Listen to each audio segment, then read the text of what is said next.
સુરેન્દ્રનગરના વઢવાણના ઐતિહાસિક હવા મહેલ ખાતે પ્રથમવાર ભવ્ય ફૂડ ફેસ્ટિવલનું આયોજન કરાયું, જેમાં 25,000થી વધુ લોકોએ ઝાલાવાડી વાનગીઓનો સ્વાદ માણ્યો। નાના અને મધ્યમ સ્ટોલ ધારકોને પ્રોત્સાહન અને સ્થાનિક સ્તરે રોજગારી મળે તે હેતુથી આ સુંદર પહેલ કરવામાં આવી। આ ફેસ્ટિવલમાં સુરેન્દ્રનગરનું પ્રખ્યાત કચરિયું, રંગીન ઢોકળા અને સમોસા જેવી અનેક વાનગીઓના 30થી વધુ સ્ટોલ્સ રાખવામાં આવ્યા। ખાણીપીણીની સાથે સંગીત સંધ્યાનું પણ આયોજન કરાયું, જેના લીધે વઢવાણવાસીઓમાં ભારે ઉત્સાહ જોવા મળ્યો।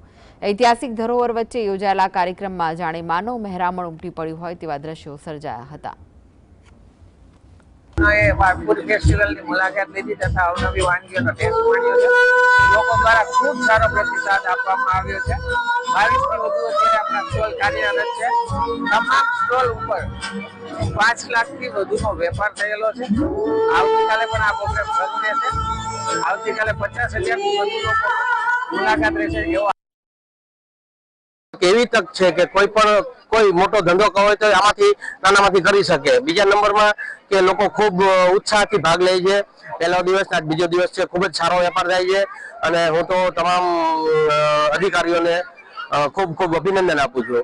આ સિવાય કે સુરેન્દ્રનગર અહીંયા વઢવાણ ધોળીપોર જે ડેવલપ થયું છે, હવા મહેલ ડેવલપ થયું છે અને એની પાછળ હજુ ડેવલપ કરે છે, એટલે આ એક નવું છે સુરેન્દ્રનગર માટે।